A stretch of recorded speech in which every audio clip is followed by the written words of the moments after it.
할렐루야, 반갑습니다. 와, 이 강력한 미세먼지를 뚫고 오셨군요. 네, 감사하고 환영합니다. 제가 한번 기도하겠습니다.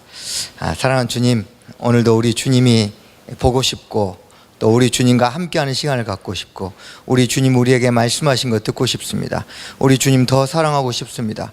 우리 마음 가운데 주님과의 관계를 허물어뜨린 것들이 무엇인지 다시 한번 보게 하여 주시고 우리 주님과 마음과 마음으로 하나 되는 시간 되도록 성령 하나님 역사하여 주십시오. 예수님의 이름으로 기도합니다. 아멘.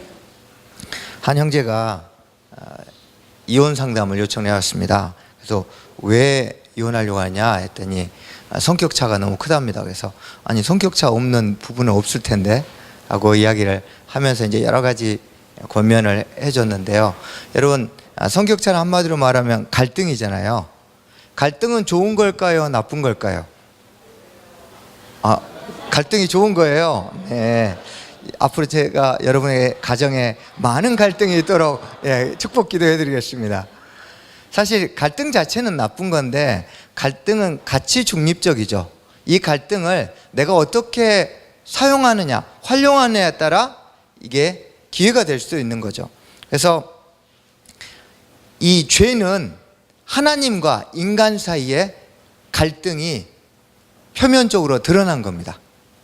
그래서 이 하나님과 인간 사이의 갈등을 좋은 기회로, 선한 기회로 사용할 수 있는 방법을 주신 게 속죄제입니다.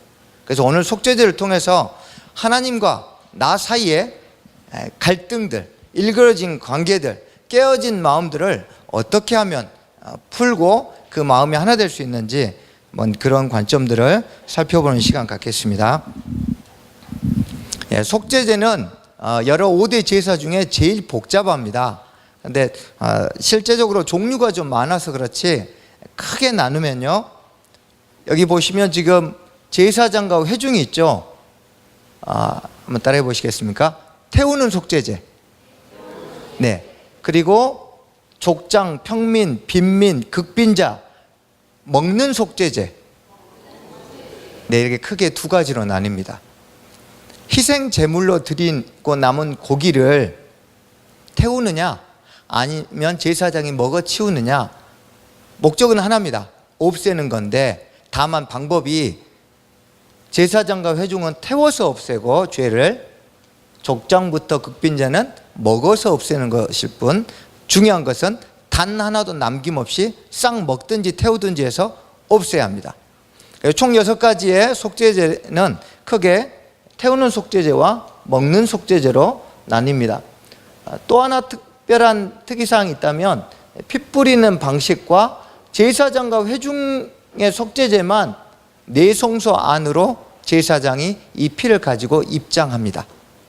그 외에 나머지는 다 번제단에서 처리합니다. 그래서 이 정도만 알고 계시고 오늘은 제사장과 회중, 이 태우는 속죄제에 대해서 한번 살펴보겠습니다. 네, 1절 말씀입니다. 함께 읽겠습니다. 시작. 여호와께서 모세에게 말씀하여 이르시되, 2절입니다.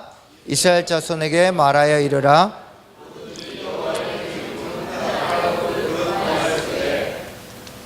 네, 자, 누구든지 번제에도 소제에도 누구든지 오라 했는데 여기서 누구든지는 네펫이라는 단어인데 육체나 영혼을 총괄적으로 하는 전인격체를 가리키는 단어입니다. 왜 하나님이 이 단어를 쓰셨느냐? 죄는 꼭 영혼에만 영향을 끼치는 게 아니라는 거예요. 죄는 꼭 정신적인 부분에만 영향을 끼치는 게 아니에요. 죄는 육체적인 부분에도 영향을 끼칩니다. 죄를 지었더니 몸이 쇠약해지기도 하고, 죄를 지었더니 마음이 피폐해지기도 하고, 죄를 지었더니 하나님 앞에 얼굴을 들 수 없기도 하고, 그래서 죄는 우리의 모든 전 영역들을 다 영향을 끼치는 거죠. 그래서 범죄할 때 항상 우리의 전인격이 훼손당한다는 걸 알고 우리가 죄와 싸워야 합니다. 우리 말씀 한번 같이 읽겠습니다. 고린도후서 7장 1절입니다. 시작. 그런즉 사랑하는 자들아, 이 약속을 가진 우리는 하나님을 두려워하는 가운데서 거룩함을 온전히 이루어 육과 영의 온갖 더러운 것에서 자신을 깨끗하게 하자. 네. 영의 더러운 것에서만 깨끗하게 하는 것이 아니고 육과 영을 더럽히는 모든 죄로부터 우리 자신이 거룩함을 유지해야 됩니다. 또 2절에 나와 있는 여호와의 계명은 이 율법을 얘기하는데요. 여러분, 모세오경의 율법은 총 몇 개입니까? 613개입니다. 그런데 이 명령은 크게 두 가지로 나눕니다. 하지 마라, 하지 마라, 하지 마라, 이렇게 하지 말라고, 하루에 하나씩 하지 말라고. 그래서 365개가 하지 말라는 금지 명령입니다. 또 하나는 제발 좀 해라, 해라, 해라, 하라는 명령이 248개가 있습니다. 자, 금지 명령과 수행 명령 중에 무엇이 더 중대한 범죄일까요? 금지 명령 위반입니다. 하지 말란 것을 하면 더 많이 혼납니다. 그래서 이 속죄제는 기본적으로는 금지 명령을 위반한 죄에 대해서 죄사함을 구하는 제사입니다. 그렇다고 꼭 수행 명령을 위반했을 때는 속죄제를 드리지 말란 건 아니지만 그만큼 금지 명령의 위반을 하나님이 굉장히 엄격하게 보셨습니다. 예를 들면 이런 겁니다. 안식일에 일하지 말라. 이건 무슨 명령입니까? 금지 명령이죠. 그런데 네 반 모퉁이를 따로 떼어서 가난한 사람들이 먹을 수 있도록 곡식을 베지 말라. 이걸 히브리어로 폐하법, 사회복지법이에요. 가난한 사람들에게 까치밥처럼 남겨두는 건데 이거는 하라는 수행명령이죠. 그럼 둘 중에 안식일을 지키라, 안식일을 절대 어기지 말라, 이것이 훨씬 더 큰 거란 거죠. 그래서 이런 613개의 율법이 금지명령과 수행명령으로 나뉘는데 바로 이 속죄제는 금지명령을 위반한 죄라는 겁니다. 특별히 비고의성입니다.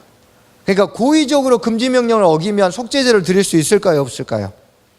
없습니다. 반역죄에 해당합니다. 즉결 심판입니다. 그래서 하나님이 하지 말라고 하신 금지명령을 고의적으로 어기면 부모를 공경해라. 그런데 대놓고 부모를 욕하면 동네 사람들이 다 돌 들고 나와서 쳐 죽이라 했습니다. 그거는 뭐 재판 또는 속죄할 기회가 없습니다. 100% 그렇지는 않아요. 뭐 예를 들어 간음하지 말라 했는데 다윗이 간음했습니까? 안 했습니까? 했죠. 그런데 그가 눈물로 회개하니까 하나님이 은혜를 베푸셨습니다. 이렇게 가끔씩 하나님이 자비를 베푸신 경우가 있지만 일반적으로 금지명령을 고의적으로 위반하면 그건 즉결 심판하게 되어 있습니다. 자, 2절에 하나라도 했는데 이거는 하나 또는 첫 번째 통일된 그런 의미의 단어인데요. 여러분, 한 개를 어겨도 죄고 613개를 다 어겨도 죄입니다. 자, 예를 한번 들어보겠습니다. 제가 다른 여자하고 불륜을 저질렀어요. 그랬다는 게 아니고요. 예를 드는 겁니다. 그런 눈빛으로 쳐다보지 마세요. 저는 세상 여자가 한 명밖에 없어요. 네.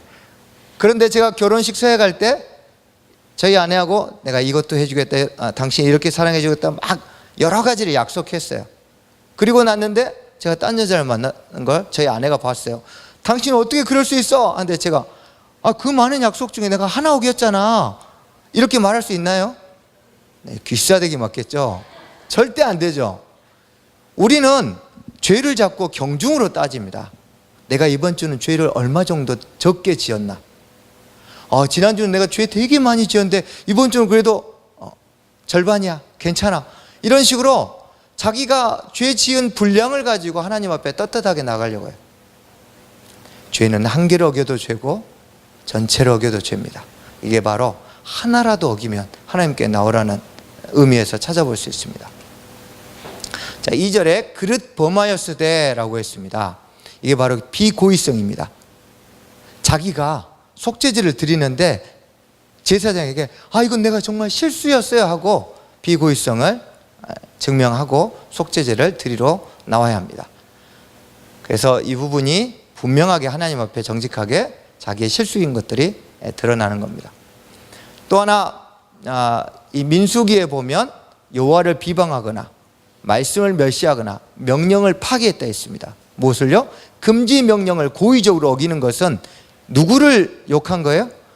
하나님이 그렇게 하지 말라 했는데 하나님을 욕하는 거예요. 그다음 누구의 말씀을 멸시하는 거예요?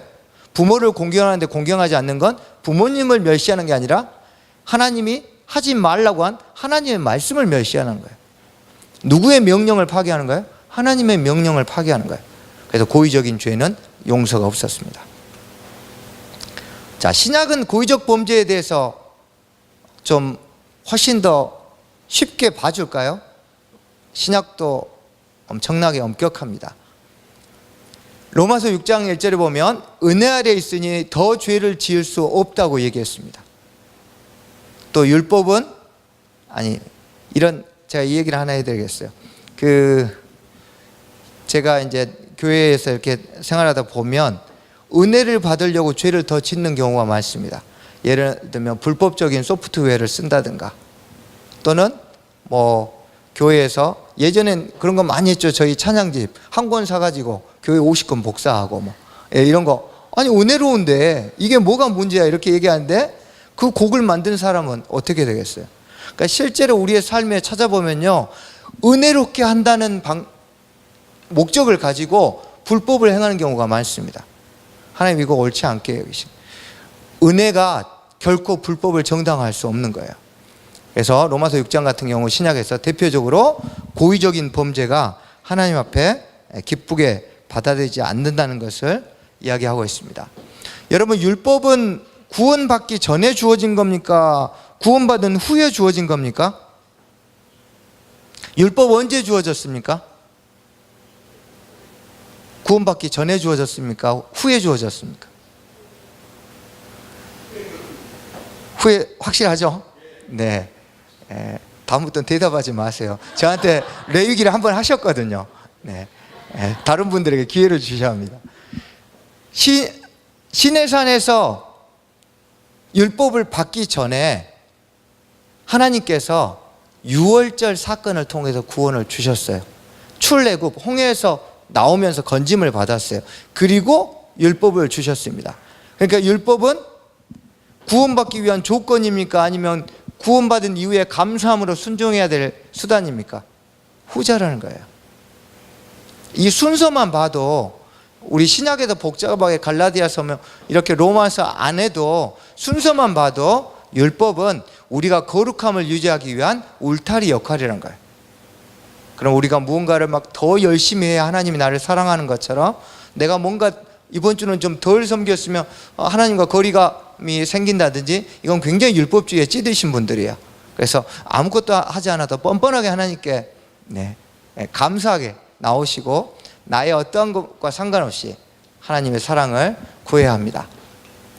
자, 3절 같이 읽겠습니다. 시작.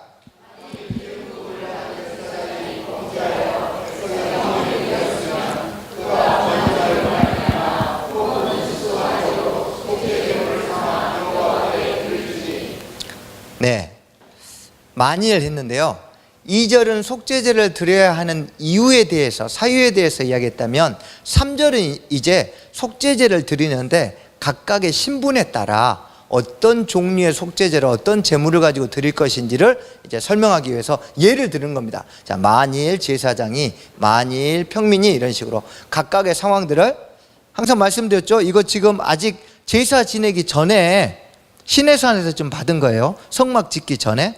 그러니까 예를 들어 쭉 설명하는 겁니다. 자, 여러분, 속죄제는 신분에 따라서 제사 지내는 방법과 방식과 제물의 가치가 다릅니다. 왜 그럴까요? 신분에 따라 죄의 파급력이 다르기 때문입니다.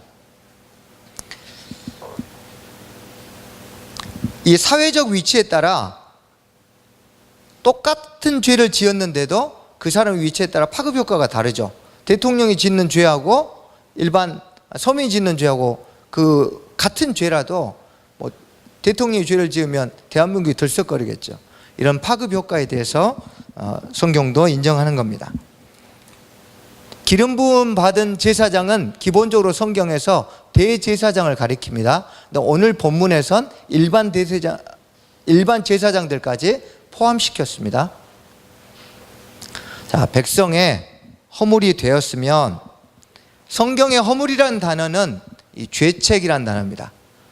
죄가 있고 죄책이 있는데, 죄는 어떤 명령 자체를 어긴 행위 자체를 얘기해요. 근데 죄책은 그 잘못 저지른 행위로 말미암아 받게 될 어떤 책임들, 잘못을 저질러로 말미암아 그 사람에게 주어져야 될 배상, 징벌들을 가리키는 것이 죄책입니다. 그래서 죄책은 반드시 징벌과 배상을 치러야 합니다.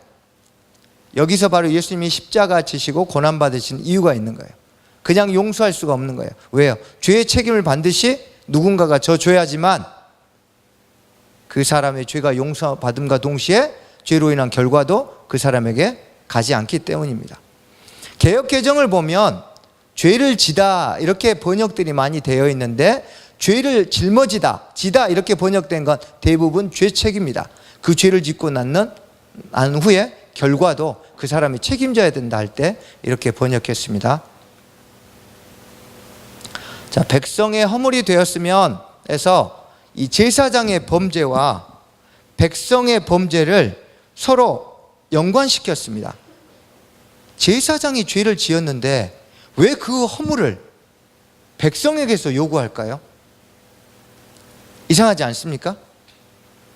레위기 10장 6절은 나답과 아비후가 다른 향로를 가지고 불을 피웠어요. 그랬다가 하늘에서 불이 내려왔습니다. 근데 그때 하나님이 모세를 통해서 뭐라고 하셨냐면요, 백성들에게 죄가 흘러가지 않도록 빨리 격리시키라 했어요. 그러니까 죄는 이렇게 서로 연관성이 있는 겁니다. 특히 제사장의 범죄는 반드시 백성에게 그 죄책을 물었습니다. 결국 이유는 하나입니다. 백성들이 제사장으로 하여금 죄를 짓도록 영향력을 행사하거나 그 배경을, 조건을 허락했기 때문입니다.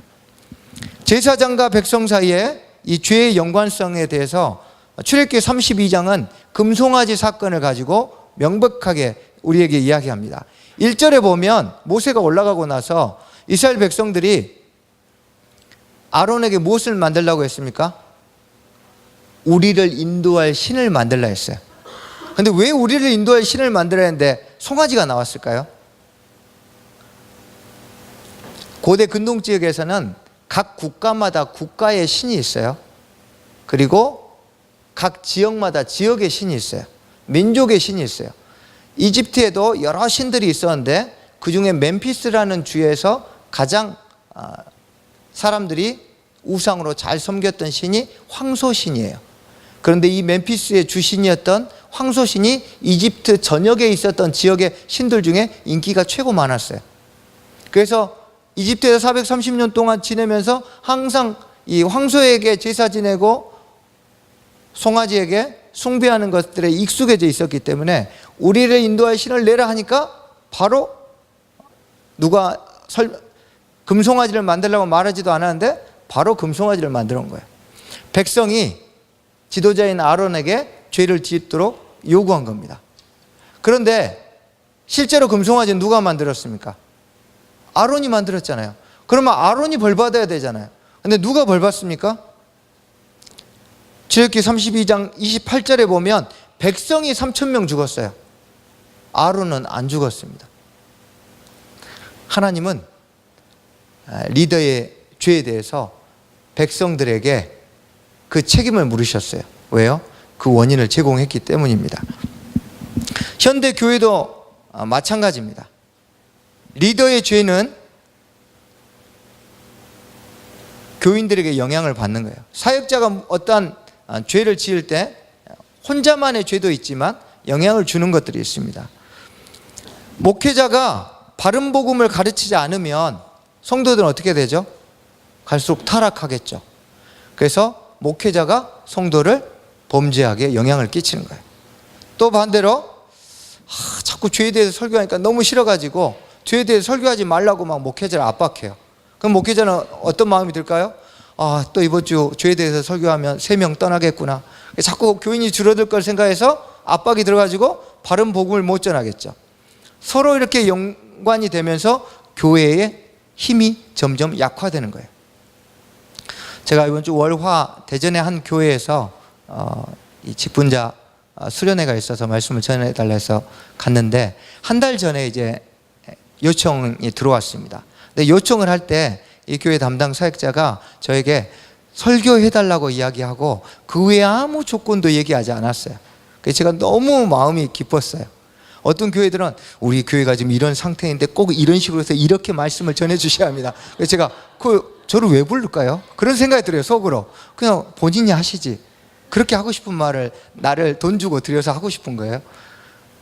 이게 조종하는 거예요.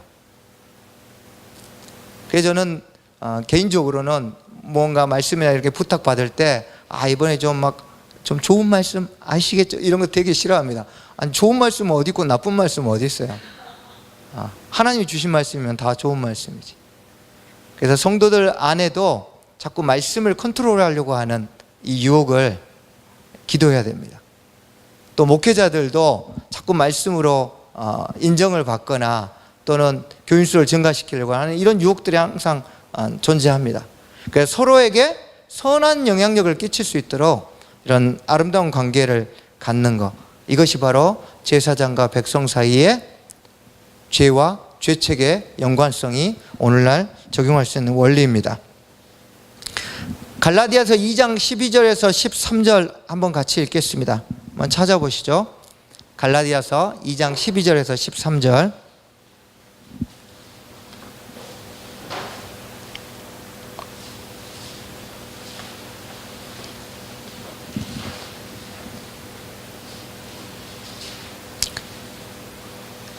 네, 요거 얘기하기 전에 아까 거 하나 더 말씀드리면, 그렇게 저에게 아무런 부탁을 안 했잖아요. 이번 주 월요일날 화요일날 제가 설교를 딱 하고 이제 끝나고 식사하는데 신기한 건 강서로 초빙하셨던 분들 메시지가 쫙 연결이 돼요. 서로 연락한 적이 없는데. 그래서 저희가 서로 역시 성령님의 작품은 대단하십니다 그랬어요. 제 설교 다음 분 설교가 기가 막히게 연결되는 거예요. 그래서 섭외하신 분도 놀래고 설교한 사람들도 놀랐어요. 갈라디아서 2장 12절에 13절입니다. 함께 읽겠습니다. 시작. 야고보에게서 온 어떤 이들이 이르기 전에 게바가 이방인과 함께 먹다가 그들이 오매 그가 할례자들을 두려워하여 떠나 물러가매 남은 유대인들도 그와 같이 외식함으로 바나바도 그들의 외식에 유혹되었느니라. 다른 사람도 아니고 예루살렘 교회의 지도자, 탑 리더인데 그 한 번의 외식이 엄청나게 많은 안디옥 교회 이방인 성도들을 실족해 만드는 거예요. 우리 자신의 말과 행동, 삶의 방식이 때론 어떤 사람이 선한 영향력을 끼칠 수도 있지만 또 좋지 않는 영향력을 끼칠 수 있기 때문에 늘 우리 자신을 돌아보기를 소망합니다. 속죄 제물입니다. 속죄죄를 제물과 연결했는데요. 이 속죄죄는 죄를 깨닫는 즉시 드려야 합니다. 그러니까 자기가 죄를 지었는데 그게 죄인지 모를 수도 있겠죠. 왜요? 고의성이 없으니까. 그래서 어느 날 누구 옆집을 지나가다가 모르고 수레를 끌다가 옆에 담벼락을 무너뜨렸어요. 근데 그 담벼락 안쪽에 있던 닭이랑 양이 깔려 죽었어요. 자기는 모르고 그냥 지나갔겠죠. 나중에 어느 동네 사람이 자네가 수레 지나간 난 뒤로 거기 양 죽었어 그러면 하고 가서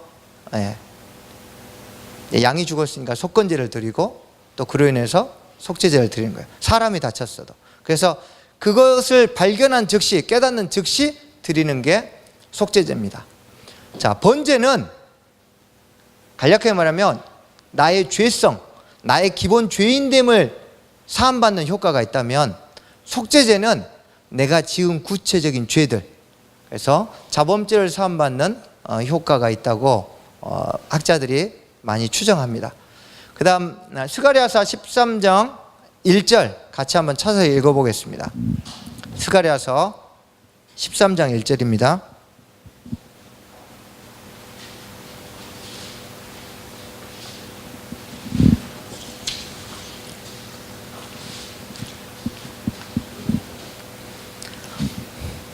스가랴서 읽겠습니다. 시작.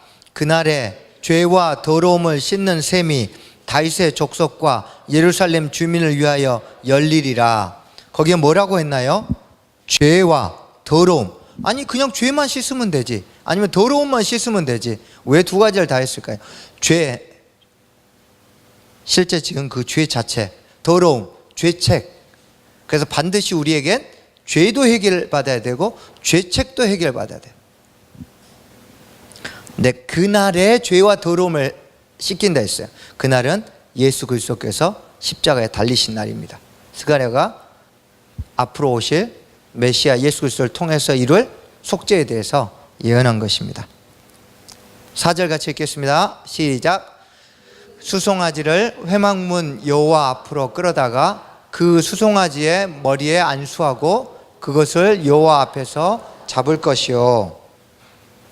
여러분, 이스라엘 백성들은 제사 외에 있는 가축을 도살했을까요? 안 했을까요? 안 했을까요? 그럼 이 사람들은 고기 먹고 싶을 때는 못 먹습니까? 항상 제사를 지내야 되나요? 아니에요. 일반 도축도 가능했습니다. 일반 도축과 제사에서 희생제물을 잡는 거하고 결정적인 차이가 안수입니다.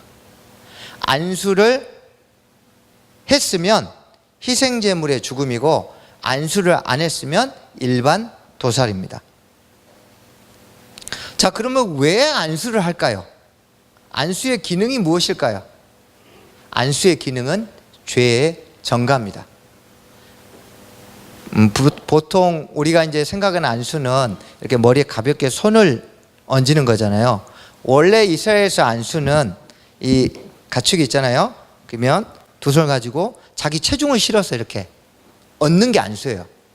예전에 어떤 목사님, 제가 무릎 꿇고 기도하고 있는데 머리를 하도 세게 눌러서 막 목이 너무 아파요. 왜 이렇게 세게 누르나 했는데, 제가 레위기를 공부하다 보니까 그분이 레위기를 정확하게 공부하셨구나. 근데 되게 아팠습니다. 근데 이제 그런 의미예요. 자기 전체를 다 그 제물에다가 쏟아 붓는 거예요.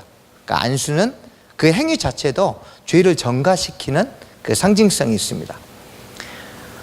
속죄제의 안수는 죄를 정가시키는 겁니다. 그래서 내 죄를 정가시키려면 그 희생 제물이 죄가 있으면 돼요, 안 돼요? 안 되겠죠. 그래서 흠없는 제물만 희생 제물로 가지고 올 수 있는 거예요. 흠이 있는 가축은 이미 그 자체가 흠이 있기 때문에 내 흠을 정가시킬 수가 없어요. 정가시킬 공간이 없어요. 그래서 흠이 없는 짐승에다가 죄를 정가시키는 안수를 하는 겁니다. 이 안수가 바로 또 희생제물이 예수 그리스도의 죽음을, 또 예수 그리스도의 죄 없음을 예표하는 겁니다.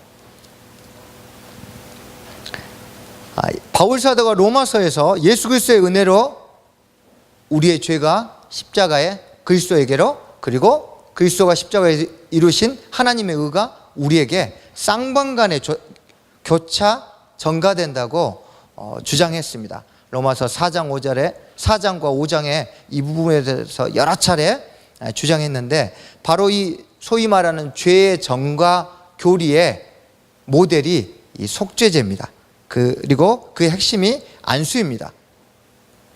그런데 이 5대 제사 어디에도 안수가 죄를 정가시킨다는 근거가 없어요. 그런데 이 근거를 어디서 찾을 수 있냐면, 레위기 16장 대속죄일의 제사 방식을 보면 안수가 죄를 정가시키는 것이구나 라는 걸 알 수 있습니다. 대속죄일은 7월 10일 1년에 한 번 대제사장이 온 민족의 죄를 해결하기 위해서 그 피를 가지고 지성소로 들어가서 속죄판 위에다 피를 뿌리는데요, 그러기 위해서 순염소 2마리를 준비합니다. 그리고 염소 1마리는 잡아서 번제단에 태우고 그 피는 지성소 안으로 가져가서 뿌립니다. 그리고 또 1마리는 죽이지 않아요. 그리고 이 죽이지 않는 염소에다가 죄를 정가시켜서 광야로 보냅니다. 그래서 이 염소를 일컬어서 아사셀 염소라고 합니다.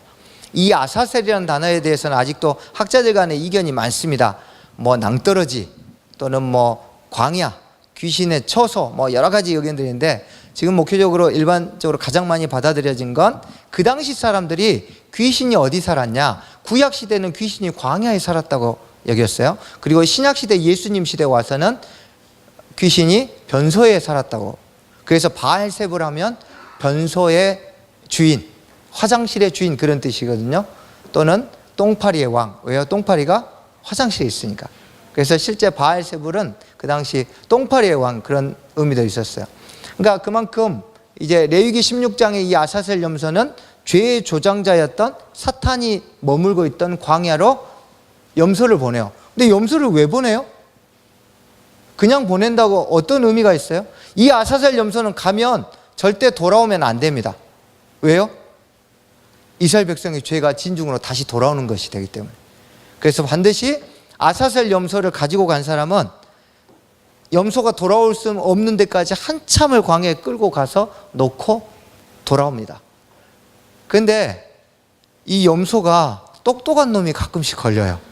그래서 이놈들이 기소 본능이 있어가지고 진영을 찾아와요. 난리가 납니다.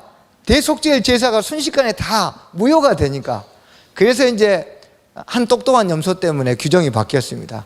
이놈 염소가 돌아오니까 안 되겠구나 해서 그 다음부터는 이제 아사셀 염소에 이 두 염소가 있으면 선정된 아사셀 염소의 뿔에다가 붉은 천을 묶는데요. 이 붉은 천을 묶은 아사셀 염소를 멀리 있는 낭떠러지에 가져가서 이 천을 풀러서 주변 바위나 나무에다 묶고 그다음 이 염소의 눈을 가리고 낭떠러지에 밀어서 죽이고 돌아옵니다.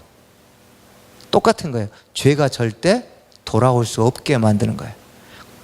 그래서 이 아사셀 염소를 통해서 안수가 죄를 전가시키는 것이구나 라는 것을 알 수 있습니다.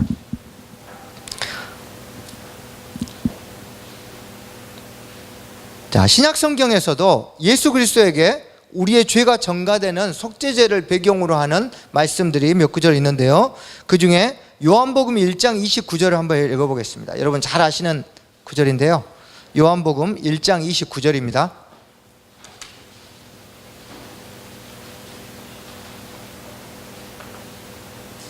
찾으시면서 들으십시오.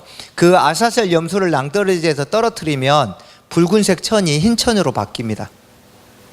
그게 총 4번 있었어요. 기록에 나와 있습니다. 그러니까 하나님이 죄가 없어진 순간 붉은 천을 흰 천으로 바꿔버리셨어요. 네, 다 찾아보셨으면 요한복음 1장 29절입니다. 읽겠습니다. 시작. 보라. 아니, 요한복음 1장 29절이에요.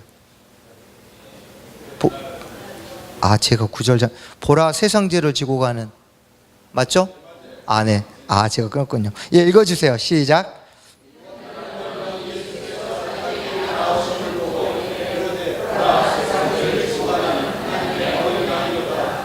네, 이 말씀이 속죄제를 배경으로 하는 거예요. 죄를 짊어지는 어린 양, 그 죄책을 담당하는 어린 양. 그래서 세상에 인간의 모든 죄가 예수님께 전가되었다는 것을 이 말씀을 통해서 알 수 있습니다. 또 하나 히브리서 13장 11절은 제가 읽겠습니다. 그 육체가 영문 밖에서 불살라졌다라고 이야기합니다. 여러분 아까 말씀드렸죠. 태우는 제사 어디에서요? 진영 밖으로 가서 태웁니다. 예수님이 그 예루살렘 영문 밖에 골고다라는 그 당시 로마에서 십자가 처형하는 장소로 만들어낸 골고다에서 죽으셨죠. 그것을 죽으셨다고 표현해야 되는데 히브리서 기자가 불살랐다고 표현해요. 왜요? 이 속죄제와처럼 인류의 죄를 짊어지고 죽으셨기 때문에. 그 이슬람 무슬림들도 양을 잡습니다. 그리고 안수를 합니다. 한번 제가 무슬림 그 안수하는 장면을 가서 보는데 아버지가 안수하니까 막 다 가족들이 달라붙어서 이렇게 양에다 손을 얹더라고요. 근데 요즘 젊은 사람들은 손을 안 얹으려는, 막 아들 딸 막 인상써도 빨리 와서 손대라고. 그래서 이제 다 안수하고 가장이 목을 딱 잘라서 죽이는 거예요. 그래서 아니 양을 이렇게 안수를 하는 이유가 뭔가 물어봤더니 자기들이 죽으면 그동안 자기를 위해서 죽었던 양들이 쭉 일렬로 서서 자기를 천국으로 인도한다는 거예요. 그러니까 굉장히 우습죠. 근데 이들에게는 무슬림 꾸란에는 죄가 전가되는 전가교리는 있어도 의가 전가되는 전가교리는 없어요. 오직 유일하게 기독교에만 죄가 전가되고 그 죄를 해결하고 다시 해결된 의를 받는 이 독특한 교리가 기독교에만 있습니다. 불교는 그냥 스스로 자기가 죄책을 짊어지는 거죠. 그래서 이건 정말 위대한 거예요. 그런데 여기서 한 가지 의문이 발생합니다. 여러분, 잘못을 했으면 누가 벌을 받아야 돼요? 그 사람이 벌을 받아야 되죠. 자, 희생 제물의 피를 죄를 지어서 제사를 지내러 온 사람에게 뿌려야 됩니까? 안 뿌려야 됩니까? 자, 제가 죄를 짓고 속죄제를 드리기 위해서 양을 잡았어요. 그러면 이 피를 누구한테 뿌려야 맞아요? 죄인인 저한테 뿌리는 게 상식적이잖아요. 당연하잖아요. 그런데 오늘 말씀을 보면 피를 제사 드리는 사람에게 뿌리지 않아요.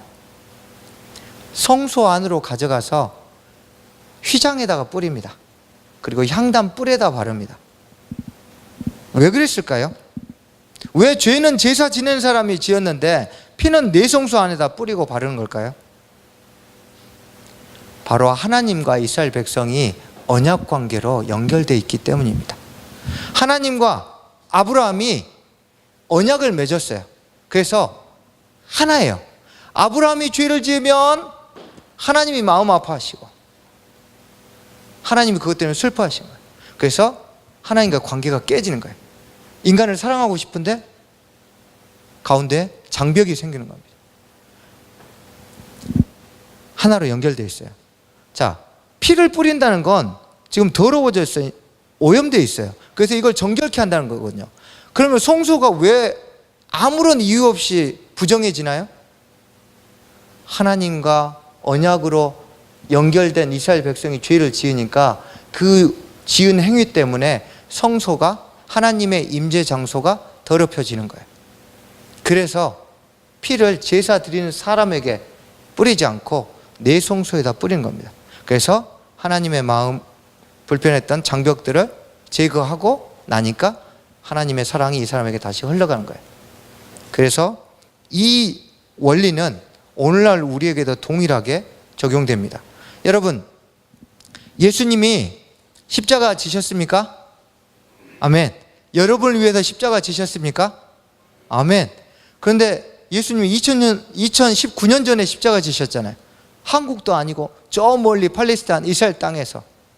그런데 그 예수님이 나를 위해서 피를 흘렸던 거 여러분 어떻게 입증하실 거예요? 그리고 그 피 흘린 그 능력이 어떻게 나에게 영향을 끼친다고 여러분 확신하십니까? 믿음입니다.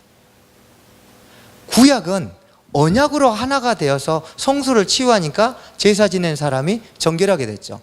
신약은 믿음의 파이프, 믿음이 통로가 돼서 나를 위해서 죽으셨다는, 원래 예수 그리스도가 십자가에 죽으셨다는 사실은 객관적인 사실이에요. 로마 황제에게 보내는 편지나 그 당시 기록에 다 돼 있어요. 그래서 안 믿는 불신자들도 그 사실을 다 압니다.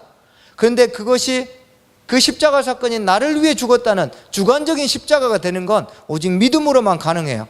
그리고 거기서 행하신 죄를 사하시고 의를 이루신 그 의를 나에게 다시 주실 수 있다는 것도 오직 믿음으로만 가능해요. 그래서 구약의 백성은 언약으로 죄사함을 받고 신약의 백성은 믿음으로 죄사함을 받는 겁니다. 그럼 여러분 믿으시기 바랍니다. 여러분이 어떤 죄를 지어도 하나님이 여러분을 용서하기를 원하십니다. 그러므로 죄를 지으면 숨지 마시고 내가 또 하나님을 찾을 수 있는 기회구나 하고 기회로 활용하십시오. 우리 그러지 않습니까? 이게 죄를 좀 적게 지을 때는 예수님도 좀 덜 찾지 않으세요? 뻔뻔해가지고. 근데 그 주는 아주 그냥 엉망으로 살았어요. 그럼 뭐 천부의 의지 없었어요 하고 절로 나오죠. 예. 죄를 안 지어야죠. 근데 죄를 지었으면 숨거나 도망가지 말고 하나님을 만날 수 있는, 예수님을 찾을 수 있는 기회로 삼아야죠. 이게 믿음이에요. 내가 가면 나를 용서하리라. 이 믿음이 없는 사람은 도망가는 거예요. 그래서 기독교는 10,000번 죄를 짓느냐 10만 번 죄를 짓느냐가 중요한 게 아니에요. 1000번 죄 짓는 사람하고 100번 죄 짓는 사람 중에 우리는 1000번 죄 짓는 사람이 나쁜 것 같지만 1000번 죄 짓고 1001번째 회개하러 가려다가 이 정도 했는데 인간이 뻔뻔함도 있지 하고 포기하는 사람하고 100번 죄를 지었지만 101번째 또 주님 나 살려주세요 가는 사람, 이 사람이 믿음 있는 사람인 거예요. 믿음이 없으면 절대 넘어진 횟수에서 끝나지 그 다음번 일어서지 않아요. 그래서 날마다 여러분이 범죄했을 때 하나님께로 나아가는 기회로 삼으시기 바랍니다. 네, 5절 보겠습니다. 네, 쭉 아까 살펴봤던 것처럼 구약은 언약으로 연결되고 신약은 믿음으로 연결됩니다. 이 말씀 한번 찾아봤으면 좋겠어요. 로마서 3장 22절입니다.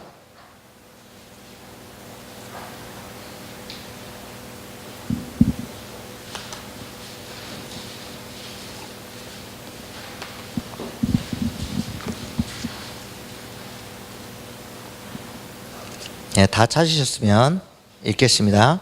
시작. 그리스도를 믿음으로 말미암아 모든 믿는 자에게 미치는 하나님의 은이 차별이 없느니라. 네, 아멘. 우리의 어떠함과 상관없습니다. 내가 가난하든 부하든, 내가 잘생겼든 못생겼든, 내가 어디 출신이든, 내가 어떤 직업을 갖고 있든 하나님의 은은 차별 없이 나오는 자에게 효과적으로 임합니다. 5절입니다. 시작. 기름 부음을 받은 제사장은 그 수송아지의 피를 가지고 회막에 들어가서 6절, 이거 좀 할게요. 4절과 5절에 보면 원어에는 수송아지가 총 4번이나 반복됩니다. 네, 말씀드렸다시피 이 수송아지의 값이 굉장히 비싸요. 보통 연봉에 거의 한 3분의 2 정도 됩니다. 그러니까 우리가 만약에 제가 제사장인데 죄를 지었어요. 그래서 죄를 해결하려면 얼마가 떨어져 나가요? 연봉의 3분의 2가 떨어져 나가요. 엄청난 대가를 치르는 거예요. 그러니까 우리가 죄를 우습게 여기면 안 되는 거예요. 죄가 얼마나 심각하고 큰 영향력을 끼치는지를 알려주려고 특별히 제사장, 교회 리더된 자, 사역자들, 목회자들 죄에 대해서 경고하고 있는 겁니다. 교회 내에서 직분은 차별이 없어요. 그러나 영향력은 다릅니다. 제가 말씀드렸죠. 목사든 성도든 집사든 장로든 차별이 없어요. 각각의 역할과 기능이 다른 것 뿐이에요. 그러나 그 영향력의 차이는 다릅니다. 그래서 내가 맡은 바 직분이나 나의 어떠한 신앙의 경륜에 따라서 나를 통해서 영향받는 사람도 있다는 걸 항상 기억해야 됩니다. 6절입니다. 읽겠습니다. 시작. 그 제사장이 손가락에 그 피를 찍어 여호와 앞 곧 성소의 휘장 앞에 7번 뿌릴 것이며 제사장은 또 그 피를 여호와 앞 곧 회막 안 향단 뿔들에 바르고 그 송아지의 피 전부를 회막문 앞 번제단 밑에 쏟을 것이며. 네, 6절 7절을 보면 속죄제 피를 취급하는 방법이 나오는데요. 이 제사 지낼 때 희생 제물을 잡고 나서 피를 취급하는 방식이 총 4가지가 있습니다. 이 4가지 중에 3가지는 속죄제에서만 사용합니다. 그리고 나머지 한 가지는 번제와 화목제와 속건제에서 사용합니다. 먼저 이 3가지 속죄제에서 피를 취급하는 방식은 첫 번째, 뿌리는 겁니다. 이 검지로 피를 찍어서 이렇게 공중에다가 대고 쫙 뿌립니다. 그래서 휘장 천막에다가 피를 뿌려요. 그래서 휘장이요, 여러분, 굉장히 우리는 막 가면 은은한 향기 가운데 막 좋을 것 같은 피비린내가 진동합니다. 성막을 가면 계속 피를 뿌려야 되니까요. 그래서 예수님 당시에는 예루살렘에 있는 그 지성소와 내성소를 가르는 이 휘장을 한 번씩 1년에 2차례씩 빨았어요. 한 번 빨 때 300명의 제사장이 들어야 될 정도로 무겁습니다. 두께가 13cm니까 그 정도로 아주 두껍게. 왜냐하면 제사장이 이렇게 하다가 미끄러져 갖고 넘어져서 지성소로 들어가면 죽잖아요. 그러니까 천이지만 거의 벽이라 할 정도로 두껍게 만들었어요. 넘어져도 지성소 안으로 넘어지지 않도록. 근데 바로 이 휘장에다가, 내성소 휘장에다가 뿌리는 방식이 하나 있습니다. 또 하나 희생제물의 피를 그 휘장 바로 앞에 보면 향단이 있어요. 한 요 정도 높이인데요. 거기다가 그 금삽으로 번제단에 있는 숯을 가지고 와서 놓으면 거기에다가 이게 출애굽기 34장 이런 데서 언급한 대로 향 만든 향을 갖다가 이렇게 뿌립니다. 그러면 이 향이 쫙 올라가서 연기로 가득합니다. 근데 그 향단에 4 모퉁이에 뿔들이 있어요. 그 뿔들에다가 피를 이렇게 다 바릅니다. 이렇게 2가지 바르는 방식이 있어요. 그 다음에 쏟는 겁니다. 나머지 피는 뿌리고 발랐으면 나머지 피는 그냥 버리지 않고 번제단 밑에다가 쏟습니다. 그래서 피는 절대로 다른 곳에 흘러가지 않도록 이렇게 세 가지를 통해서 하는데, 특별히 뿌리는 거하고 바르는 것이 실제적으로 죄를 해결하는 피 의례입니다. 그리고 쏟는 것은 이게 남은 피도, 피의 주인은 생명의 주인이신 하나님이시니까 다시 하나님께 드린다는 의미로 그냥 귀속시킨다는 겁니다. 그래서 실제적으로 뿌리거나 바름으로써 그 희생 제물의 생명에 전가된 죄를 해결하는 겁니다.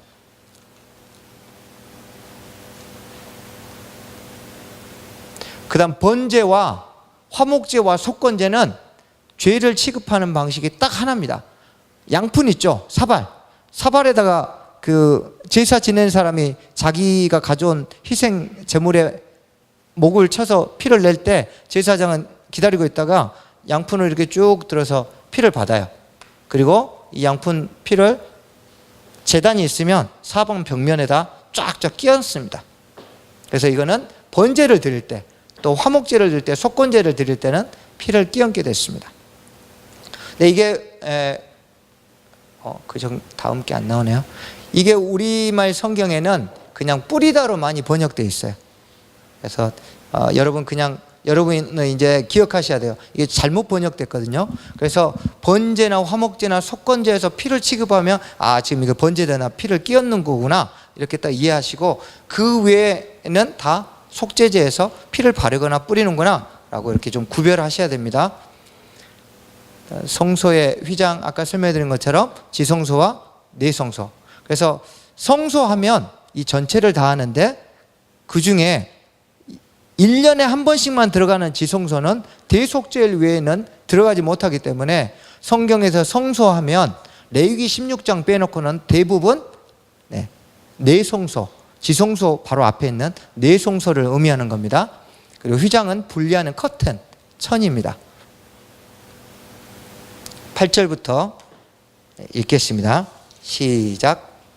또 그 속죄 제물이 된 수송아지의 모든 기름을 떼어낼지니 곧 내장에 덮인 기름과 내장에 붙은 모든 기름과 두 콩팥과 그 위에 기름 곧 허리 쪽에 있는 것과 간에 덮인 꺼풀을 콩팥과 함께 떼어내되 화목제 제물의 소액에서 떼어냄 같이 할 것이요 제사장은 그것을 번제단 위에서 불사를 것이며 그 수송아지의 가죽과 그 모든 고기와 그것의 머리와 정강이와 내장과 똥 곧 그 송아지의 전체를 진영 바깥 재버리는 곳인 정결한 곳으로 가져다가 불로 나무 위에서 사르되 곧 재버리는 곳에서 불사를지니라.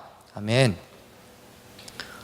수송아지의 속죄제 절차는 기본적으로 화목제, 레위기 3장에서 다루었던 화목제의 절차와 똑같습니다.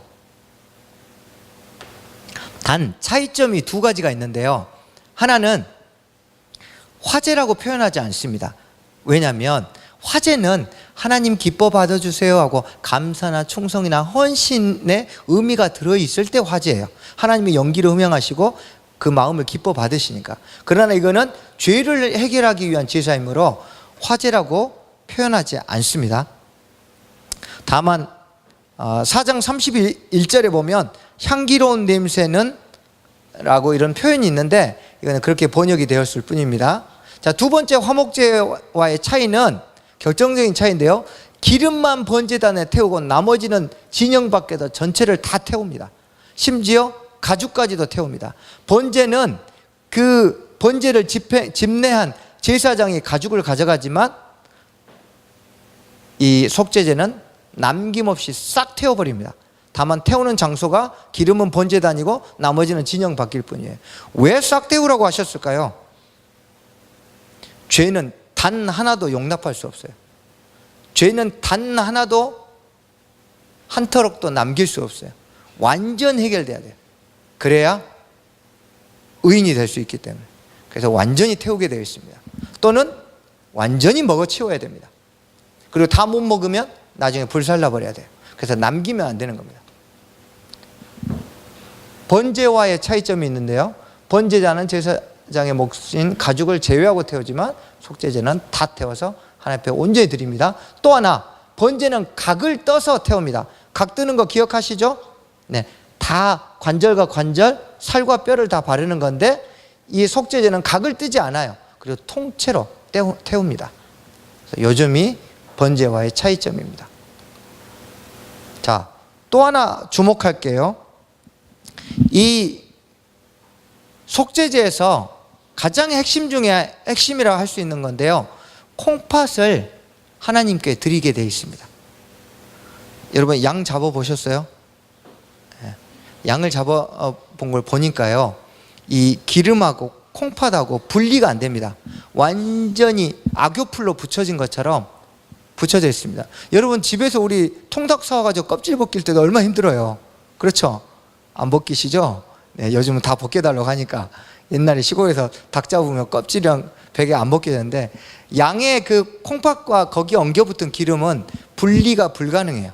그래서 기름을 바칠 때 콩팥이랑 같이 번제단에다 태우게 했습니다. 여러분, 사람이 처음으로 태아가 생기면 가장 먼저 생기는 기관이 어디입니까? 심장이죠. 근데 고대 히브리인들은 콩팥이 인간의 기관 중에 가장 먼저 생긴다고 여겼어요. 그러면 사람의 기관 중에 가장 먼저 생기는 콩팥에 무엇이 있다고 여길까요? 마음이 있다고 여기겠죠. 그래서 고대 히브리인들의 사상은 어떤 동물이든 사람이든 콩팥에 그 존재의 마음이 있다고 생각해요. 그러니까 콩팥을 드린다는 건 무엇을 드리는 거예요? 마음을 드리는 거예요. 제가 여러 차례 말씀드렸지만 하나님은 항상 그 시대에 가지고 있는 사람들의 생각이나 이런 것들을 그대로 활용하십니다. 예전에 사람들이 계속 천동설을 외우는데, 야, 천동설은 아니라고 막 지동설을 강의하고 나셔서 이렇게 하시지 않아요. 그냥 그거 있는 그대로 저술을 하세요. 그래서 그 당시 관습이나 인식들을 그대로 반영하셔서 말씀하시는데, 이것도 마찬가지로 그 제사를 지내는 사람들이 콩팥 안에 마음이 있다고 생각하니까, 그러면 그 콩팥 나한테 주라, 그렇게 얘기하신 거예요. 결국 제사는 하나님이 무엇을 원하시는 거예요? 연봉의 3분의 2 되는 송아지가 탐나실까요? 아니면 우리의 마음이 탐나실까요? 우리의 마음이란 거예요. 천만금을 헌금하는 것보다 주님은 우리에게 제발 네 마음 좀 다오, 마음을 다해서 예배하러 좀 와라, 마음을 다해서 성경 좀 읽어라, 마음을 다해서 기도해라, 마음을 다해서 섬겨라라고 얘기하신 거예요. 마음 빠진 예배, 마음 빠진 봉사, 아무 의미 없습니다. 여러분은 하나님께 마음을 드리고 계십니까? 아침에 일어나면 굿모닝 하세요? 네, 아침부터 인사하세요. 저녁에 잘 때까지 끊임없이 내 마음이 하나님과 끊어지지 않도록 집중하는 거예요. 끊임없이 내가 하나님의 마음과 떨어질까 봐 내 자신을 돌아보고, 그래서 마음을 드리는 신앙생활이 우리 주님이 기뻐하시는 신앙생활입니다. 우리 한번 태우는 속죄제 정리하고 기도하겠습니다. 자, 죄는 전 인격에 영향력을 끼칩니다. 그러므로 항상 이 죄가 내 육체의 질병도, 내 몸도, 정신도, 내 영혼도 피폐하게 한다는 걸 기억하십시오. 그래서 항상 죄를 경계하시기 바랍니다. 여러분, 값싼 은혜를 구하지 마십시오. 속죄제는 고의성이 없는 자에게 허락한 용서예요. 예수님의 십자가에 가면 언제든지 용서한다고 죄 짓는 걸 우습게 여기면 안 됩니다. 죄 짓고 가서 회개하면 주님은 용서는 해 주시죠. 그러나 주님과 우리 사이에 얼마나 많은 부분이 깨어져서 그걸 다시 구축하는데 수많은 시간과 노력이 필요합니다. 사람과 사람 사이에만 있는 게 아니에요. 하나님과 우리 사이에도 깨어진 관계를 회복하기 위해선 많은 노력과 시간이 필요해요. 그래서 정말 친밀해졌는데 순식간에 깨질 수 있습니다. 그래서 죄를 미워하시고 죄와 싸우십시오. 피 흘리기까지. 그다음 율법은 구원의 조건이 아니라 우리가 거룩함을 유지하기 위한 울타리 역할을 합니다.